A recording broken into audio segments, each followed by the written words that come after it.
Hi everybody, welcome back. This is an okay spot, right? That's normally where I film back there, but it's a little overgrown and the bees are in full force. I almost died. Yeah, I don't want to go near the bees today. They're not messing around. This is an okay spot though. The sun's going down, so it's giving me kind of an angelic glow I can see. It's been a minute. How are we all doing? That last video, the porter one, I filmed like in April, and it's now like the start of June, so oops. It's a little weird being in front of the camera again, but yeah, wrap-ups. I actually read like more in May than I did in April, which is good, but I don't really know what I'm gonna say about the books I read, so I guess we'll see what happens. This might be a quick one. If I seem low energy, it's because I am. It was a roasty, toasty day, and it was a long day at work. And I'm outside all day at work, so we'll see how this goes. Hopefully it's entertaining. I wish I knew how to CGI a funny little dancing creature in the background, but I don't. I've made more progress on Anna Karenina, and I will talk about that probably in a pretty spoilery way at the end of this wrap-up video. Until then, I'm going to talk about the other things I read in between kind of working at Anna Karenina. So here we go. First book I finished in May is Butter Honey Pig Bread. Every time I told people what I'm reading in May, they're like, what? What did you just say to me? Butter Honey Pig Bread. It's by Francesca Ekwuyasi. It was a 2021 Canada Reads finalist, as well as the long list for the 2020 Scotiabank Giller Prize, which is a literary award in Canada. A book that I read earlier in the year, Small Game Hunting at the Local Coward Gun Club, that was shortlisted for the Giller Prize. So I heard about both those books just because they were kind of winning awards in Canada. This one in particular, I was really excited to read because I knew it was winning awards for Canadian literature. And then when I tried to borrow it on my e-reader from the library, it had like 60 people on the waiting list. So it seemed like it was in very high demand, which is interesting to me. I actually put my name on the waiting list like 2 or 3 months ago and finally got a spot where they said, you have to now download this to your e-reader within the next 3 days or we're gonna take you off the waiting list. The library is like slightly annoying for that. I love the library, but you put a book on hold or something and then they say, you gotta read this right now, and sometimes you're just not into it anymore.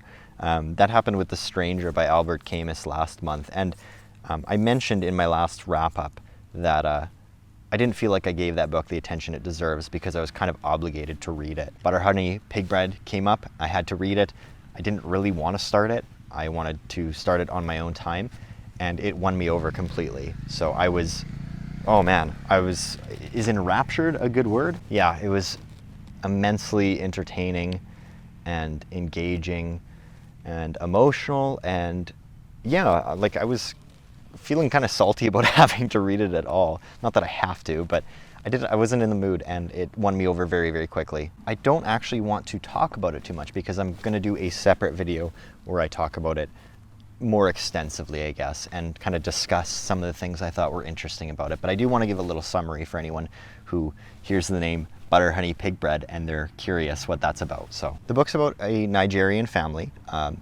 The mother of this family is Kambira Nachi, and she gives birth to 2 twin daughters, Taye and Kahinde, and it's kind of a frame narrative. The start of the book, it is these 2 daughters and their mother reuniting after like 10 years or something of not being in the same city. The narration cycles between the 2 daughters and the mother very consistently. There's not 2 chapters in a row that are narrated by the same person. It'll go Kambira Nachi, Taye, Kahinde, and just keep cycling through.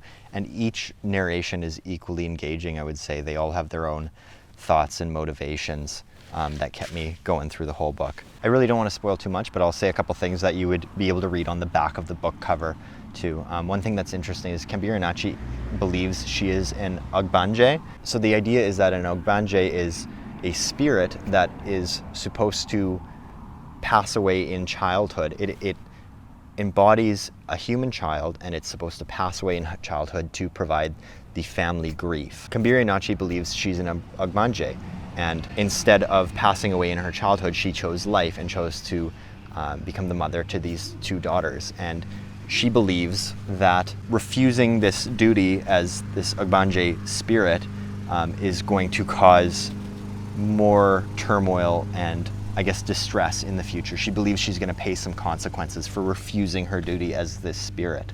I'll probably reiterate this in the recommendation video, but one thing that I found very interesting is that the book really never confirms or denies whether the mother's belief that she is this embodied spirit of distress is true. It's not necessarily like a magical realism book or anything like that. It's just, this is what she believes, and there are some things in her life that confirm this belief to her. Her daughters, meanwhile, believe that she's mentally unwell, and the book never leans either way about it, which I guess I have thoughts about that I want to discuss further in the future, but for the time being I'll say I thought that was a really interesting perspective to lend to the book, that people's beliefs aren't confirmed beyond their own narration. Taye and Kehinde are joining their mother back at her home in Lagos in Africa, and they have not all spoken to each other in a very long time. There was a trauma that the start of the book hints at in the childhood of these two twins that is kind of, fragmented the family in some sense. As the story unravels, you gain more of a sense about what actually happened in their childhood, as well as what each of these daughters and the mother have been doing since that point, as well as their own perspectives on what has caused their family to fragment in such a way. I have many more thoughts about the book, but if any of that intrigued you, I really, really recommend that you check it out. The book touches on similar themes to small game hunting at the local Coward Gun Club, which, if anyone's seen my video on that, it touches on similar themes of mental wellness or unwellness, trauma, sexism, misogyny. In a different way though, it lends a different perspective. This book can be both crushing and uplifting in equal measure, so a lot of emotions to unpack, and yeah, it stayed on my mind for a long time after I finished it. So it's been a while since a book motivated me to make a separate recommendation video, which I will do. So yeah, please check it out, and then we'll discuss it in spoiler form in the future. I finished The Lodger by Marie Belloc Lowndes, which I talked about a little bit in the April wrap-up because I kind of started it and I got like halfway through in the end of April there. But I'll do another little recap of this one. It was written and published in 1913. I had to look at the written date. And it's a thriller story based on the murders by Jack the Ripper. In the April wrap-up, I mentioned that the book was very engaging so far and surprisingly tense for a book being written so long ago, 1913. It was a while ago. I lost some steam on this one by the end. I would say the last third is not as engaging as the first 2/3. I'll conclude discussion of The Lodger by saying it is a thriller book written a very long time ago that is surprisingly tense, while also touching on issues of class a little bit, which is interesting. If any of that sounds interesting to you, or even if you're someone who can't get enough media focused on Jack the Ripper, because it is a fascinating story, then yeah, I would say check it out. But otherwise, if the things I've been saying about it so far don't sound intriguing, you could also skip it. I don't know, this is like a very 50-50. I think I gave it a 3 on Goodreads, and that was rounded up from a 2.5. Yeah, very like midline, I don't know. Oh man, I can see my aloe in the window there and it looks rough. SOS about aloe vera. I don't know why I'm finding it so hard to take care of compared to other plants. I read a physical book as well this month. I read Iwata. Iwata, Words of Wisdom from Satoru Iwata, Nintendo's legendary CEO. I talked a little bit about this one in my birthday vlog video. I got this for my birthday. So Satoru Iwata was a CEO of Nintendo. He was the CEO when they came up with the Nintendo DS and the Wii, both of which were systems that exploded in popularity and also expanded the gaming market. Like everybody owns a Nintendo Wii, but how many people have an Xbox in comparison? Not as many. I don't know the stats on that, but I would bet all the money in my pocket, which is 0, suckers. I didn't know a lot about Iwata going into this book. I had heard that he was a really loved man and had some very interesting perspectives on management styles and on gaming. And he passed away pretty tragically from complications due to cancer. Yeah, I just knew he was beloved by the gaming community. I knew this book existed that had kind of quotes collected by him, as well as some info from other people in his life who talk about him, and I wanted to read it. Unfortunately, I did not find it nearly as interesting as I thought I would, and this is coming from someone who used to game a ton and still finds the video game industry really interesting and keeps up with it consistently, even if I don't really play video games as much as I used to. If you have no interest in hearing more about Satoru Iwata and you don't know much about gaming, you could definitely skip it. I guess I'll talk a little bit about what was somewhat disappointing to me. I guess there just wasn't a ton that was memorable about what he's saying in it. There were a lot of what I would have considered to be like platitudes. That almost sounds harsh. He does talk about his management style, and there's a couple bits and pieces that are pretty interesting. I mean, I'll give you one for an example. Even as the CEO of Nintendo, which is a very large gaming company, he still took the time every month to sit down with every single person in his staff and chat with them. Not like an interview, but just ask how things are going, not just in the job, but in their life, or what they'd like to see improved with the company. So he really got a lot of face-to-face time with the people he managed. And that was kind of his attitude when he managed smaller gaming companies up until he was, heading Nintendo Japan, which is interesting. Like, you wouldn't think that a CEO would give that much face-to-face time with so many people, but he continued to do that, which is really respectable. I knew that Iwata, before he became a manager and a CEO, he was kind of a programming wizard. He was very, very talented at computer programming, and I was hoping to hear a little bit more about, I guess, just like what made him such a talented game coder, because I don't really understand coding, and I was hoping that it would give some insight as to, some of the things he's capable of. It didn't really have much about like game design or programming or anything. It's mostly Iwata's thoughts on management, as well as his thoughts on work ethic, which aren't bad subjects. It's just, I guess, not what I expected. There's a section at the back with discussion from Shigeru Miyamoto, who invented Mario, Zelda, Donkey Kong, lots of Nintendo properties, as well as Shigesato Itoi, who created Earthbound, which is another really popular video game. They both worked very closely with Iwata, and they were both, I think they would consider themselves close friends to him. And those were some of the most touching parts of the book, right at the end. I thought they were the most engaging because they gave the greatest insight into what kind of guy Iwata was. And they continue to touch on his level of creativity as well as his level of management. But those two gentlemen at the end, they also talk about him as a friend. And it's interesting. It sounds like Iwata was kind of a personality, how do I say this? It sounds like he was a personality beyond what would be kind of anticipated or expected in Japanese culture, which I'm not an expert on Japanese culture, but Miyamoto and Itoi both say that Iwata-san engaged with them on a personal and emotional level in a way that is far more intimate than would be expected of like a Japanese businessman, because people are, generally a little bit more reserved. And they both appreciated that about him and found him, compelling, I suppose. So that was interesting to hear. It sounds like he was a really beloved guy. It was a touching book in some ways. I guess it's just not really what I expected. I'll reopen it at some point and like kind of flip through and find some of my favorite parts.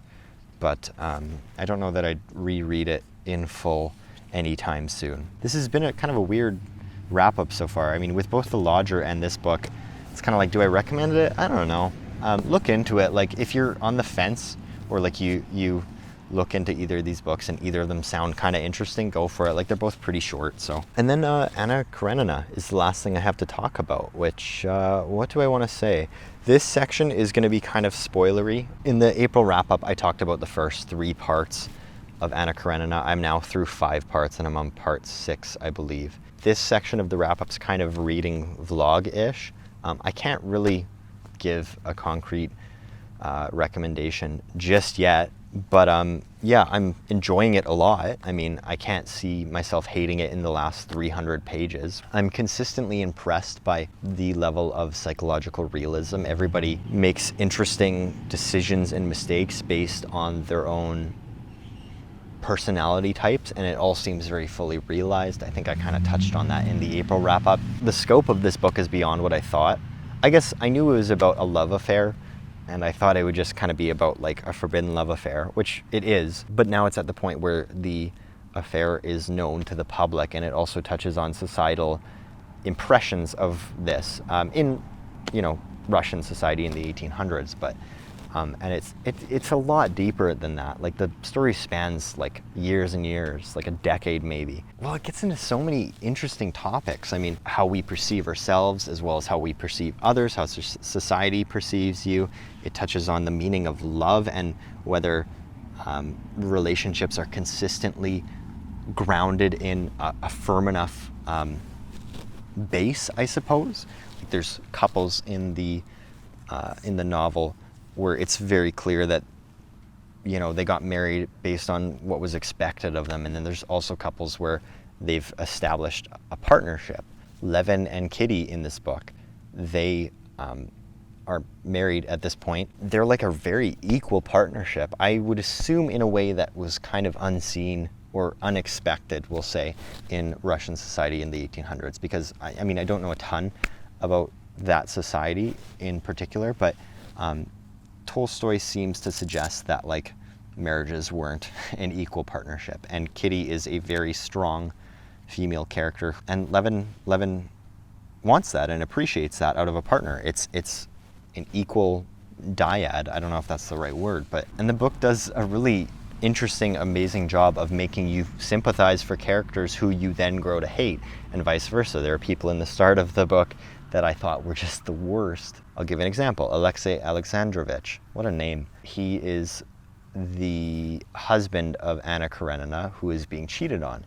And I thought he was kind of a dink in the first 3 parts. I mean, he cares about societal expectations way too much, and he only makes actions based on how he is perceived and like to advance his political career. He still cares about those in parts 4 and 5, but he kind of goes through character development where he starts to care more about the nurturing of his own soul as a religious person, as well as like empathizing for Anna a lot. He kind of sees her as like a tortured being. Yeah, the flip of that is that like I felt so bad for Anna, who was like deeply in love with Vronsky in the first couple parts, and that affair is becoming less passionate as things do over time, and you're starting to realize how hollow it is, and Anna's becoming less likable.